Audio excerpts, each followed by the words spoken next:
good morning. Welcome to Halcyon Talks. Today I am very lucky to be speaking to the lovely Sue Jeffries of Sue Jeffries Garden Advice and Training.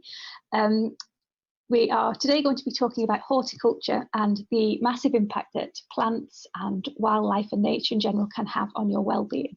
So Sue, welcome to the podcast today. Well, I'm a trained horticulturalist. I did my training at Myerscough College, which is the Lancashire Agriculture and Horticulture College near Preston.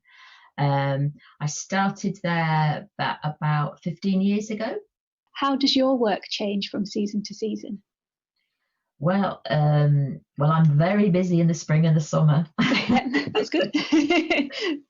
Dormant in the winter. Yeah, people's thoughts turn to gardens then. When they can see nature actually coming to life, people are more likely then to think, oh yes, they can see things happening in their garden, they can see things happening around them. But in fact, I always tell people a good time to plan ahead is actually in the autumn. Is planning if you want to make changes to your garden, if you want to grow things. Now's a good time to plan and get things ready, because anything you do with gardens generally starts with soil, and this is the time when you look after your soil and you add manure to it, and you turn it over and you remove the weeds that you don't want there. So there's things to do in the autumn and the winter in terms of preparing soil and planning, going through all the lovely catalogues and websites and choosing what seeds you're going to grow for next year. To be honest, there's not many seeds you can grow at this time of year, but you can certainly order them in and have them ready and get all your bits and pieces together. And then sowing really starts, depending what space you've got. I've started sowing sweet peas inside in January. So from January, February onwards, you can start sowing some seeds. You can start getting vegetable seedlings going. So that sort of, goes on for quite a long time. But I generally do quite a lot of planning over the autumn and winter with people. So that could be planning projects. It could be planning, redesigning or designing gardens at this point. So it could be things like, say, vegetable gardens that people want, or it could be more ornamental gardens, working with that. And in terms of cutting things back as well, is now a good time to be cutting things back and sort of shaping trees and things, or should that be left to more when it's completely dormant, more winter time? Yeah, well, there's certain things you can start doing now. I would say that this is the best season now, particularly this month, is for planting trees and hedges. Right. We always have a National Tree Week. I don't know if you're aware of this. No, didn't know that at all. That one slipped me by. Our National Tree Week starts on the 28th of November. So it's that very last week in November going to the 6th of December.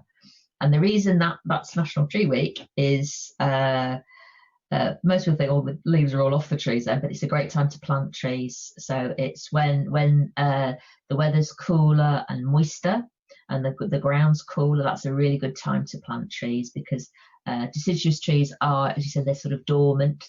Once they lose their leaves, we say that they're dormant, then they're not actively growing very much. So they're almost sort of in a resting state. And therefore it's a better time to plant them then.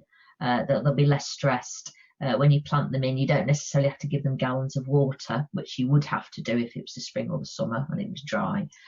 So they can settle in a lot better. So it tends to be a good time for planting trees and hedges as well. So that's sort of, a big activity there. I find autumn time's quite busy really, with lifting and dividing plants and planning, sorting your soil out, raking up leaves. That's the other thing. And I think to remember with tree leaves is to reuse the tree leaves, because they do make really good compost. So if you do collect them up, it's best if you keep them somewhere that's fairly damp and dark really, and they rot down a bit better. But that's the great thing about trees. The reason they shed their leaves isn't because they're sort of giving up on life. It's actually the leaves have done their job for the year, but they've been photosynthesizing. They've helped the tree grow. Thank you so much for listening to that soundbite. I'd like to thank all my contributors to my podcasts. I'd like to thank Chris Collins for the use of the song Scheming Squirrels as my amazing theme tune. I'd like to thank all of my clients, and I'd like to thank you for watching. If you'd like to watch the full-length videos, then please subscribe to my membership package, or it's also available to my one-to-one coaching clients. Please check out my website, halcyontherapies.co.uk, or my social media presence for more details. Or if you'd like to book in a free discovery call to see how I can help you and your conditions, then please do so now.